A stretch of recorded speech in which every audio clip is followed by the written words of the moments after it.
أما الآن الشاعر أحمد حسن خاربي.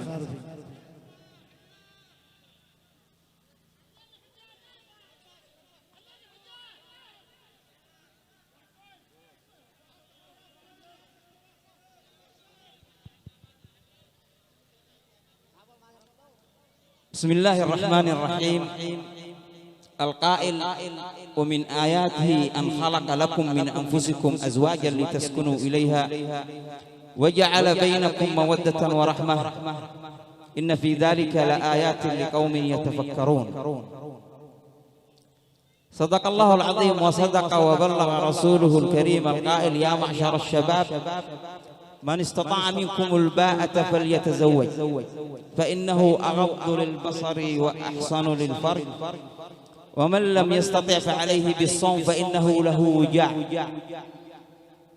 في هذه الليلة المباركة وفي هذا العرس الميمون، عرس الشاب الخلوق حسن عبد الله حجازي المعروف بالمعلم تيمور، أزف إليه أسمى آيات التهاني والتبريكات، وهي مهداة من الجهاز الفني من الزيدية وعلى رأسهم عمر يماني، وأيضا التهنئة مهداة إلى طاهر محمد علي طاهر أبو شهاب، وإلى الأخ طلال عبد الله حسن حجازي، وجميع شباب الخوبة. ونا أمانة وبه من عشقتك وخوبة، بحرك أمانة يسحر وفيك الحياة مرغوبة،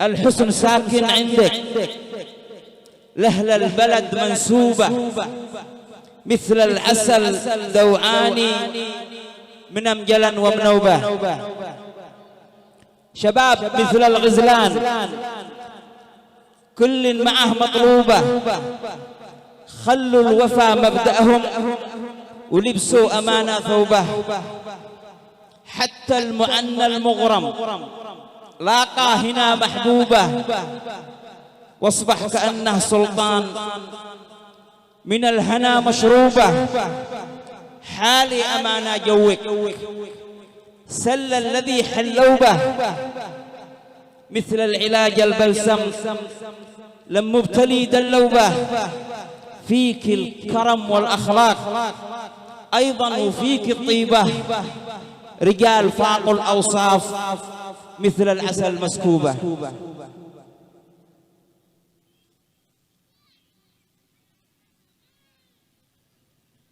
من حين جانا الخبر واناك مثل بحر، من حين جانا الخبر واناك مثل بحر، أموق فيا يهيج ما فيش لحظة استقر، من أجل عين العريس عيني ظناها السهر، وقلت ليلة خميس يحلى معاها السمر،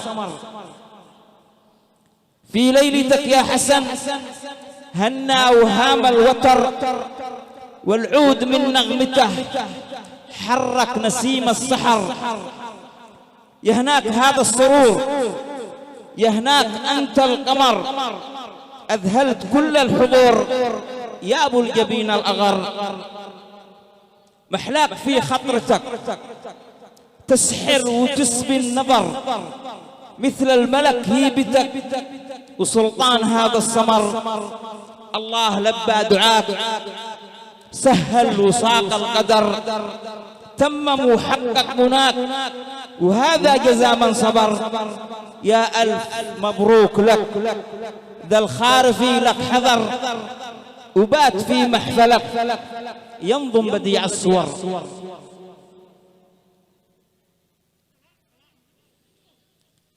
يهنى المعلم تيمور هذه المحبة والنور، يهنى المعلم تيمور هذه المحبة والنور، ويهناه هذه الفرحة والأمسية والجمهور، اللي حضر من أجله وبات عنده مسرور، هذا حسن.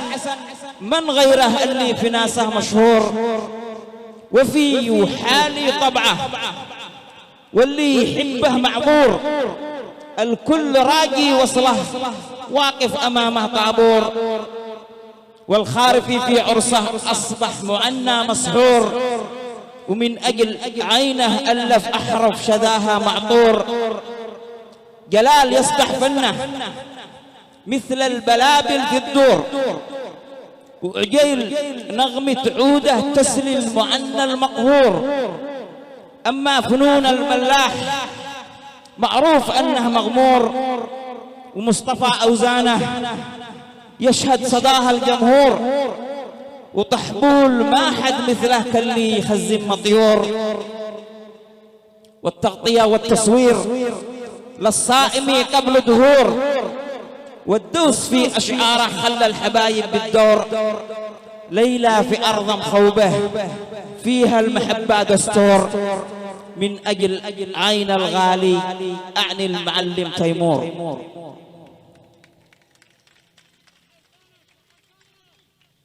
وهذه القصيدة مهداة خاصة إلى أبو شهاب وإلى أخو العريس طلال. رب الكون فضله عن غيره وعقله، وبالأخلاق جمله، وبا واضح من الخطاب، اللي بسمته علاج وكلامه كما السراج، واللي يعدل المزاج وخير العون للصحاب. نبع الجود والكرم والصولات والشيم، أعني صاحب القيم ذا طاهر أبو شهاب. بعد الله نشكره وبالأخلاق نقدره، خلى العرس محضره ذا معروف للشباب. خلى راحة البدن لا خزن ولا افتهن، من أجلك نعم حسن دلل معظم الصعاب. باهم خال يعجبه يتأب ما يتأبه، ولم فرحة يقربك وما يشكيش من أذاب. يهنالك أكيد حسن خالك غالي الثمن، وذي عين التي رأن وقرن صفحة كتاب. وانت يا أخي طلال رمز الحب والوصال، يا أعذب من الزلال من ضاقه شفي وطاب. كل الصعب هنأوك بالفرحة مع أخوك، والله يرحمه أبوك كم علم من الشباب. وختم القول للجميع صلوا على النبي الشفيع، والأصحاب كلهم عد النجم والسحاب.